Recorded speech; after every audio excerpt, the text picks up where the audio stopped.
வணக்கம். செல்வகுமாரின் அதிகாலை வானிலை ஆய்வறிக்கை. அதிகாரப்பூர்வ வானிலை அறிக்கைக்கு இந்திய வானிலை ஆராய்ச்சித்துறை அறிக்கையை பார்க்கவும். 2025 நவம்பர் 11 செவ்வாய்க்கிழமை அதிகாலை நிலவர வானிலை ஆய்வறிக்கை. வானிலை அமைப்பு: மத்திய வங்கக்கடல் காற்றழுத்த தாழ்வு நிலை, அதாவது கடலோடு இணைந்த காற்று சுழற்சி இன்றைக்கு மேலும் தெற்கு நோக்கி நகர்ந்து தென்மேற்கு வங்கக்கடலை அடைய இருக்கிறது. மிக மெல்ல நகர்ந்து, அதான் நம்ம சொன்னோம், போராடி இருந்த இடத்திற்கு வந்து சேரணும். இப்ப சேர போகிறது. இனிமேல் மழைதான். ஆனால் உடனடியாக கொட்டி தீர்த்து விடாது என்று சொல்லியிருக்கிறேன். அடுத்தடுத்த நிகழ்வுகளோட மழை பொழிவெல்லாம் அறிவிக்கப் போகிறேன். கண்டிப்பாக பொழியும்.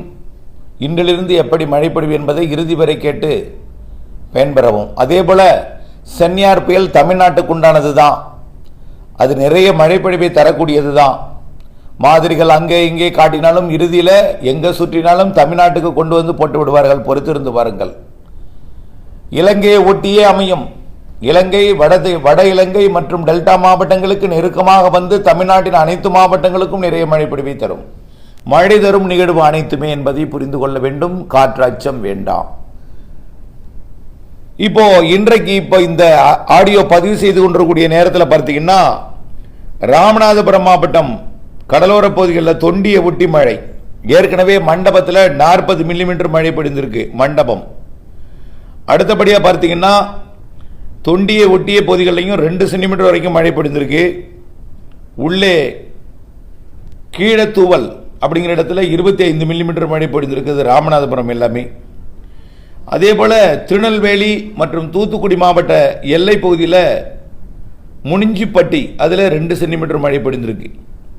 ஆங்காங்கே மழை பொழிந்து கொண்டிருக்கு. வடகடலோரத்தில் கடற்கரையை ஒட்டிய கடல் பகுதியில் மழை தொடங்கியிருக்கு.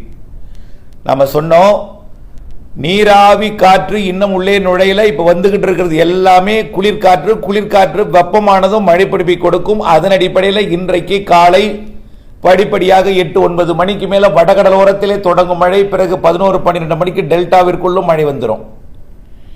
வெப்பம் உயர்ந்ததும் குளிர் நீராவி வெப்பமடைந்து மழையாக மாறிவிடும். இது அப்படியே வெப்பமடைந்து மேலெடுந்து மேற்கு தொடர்ச்சி மலை மாவட்டங்களுக்கு போய் மாலை இரவு மழை பொழிவை கொடுக்க போகும்.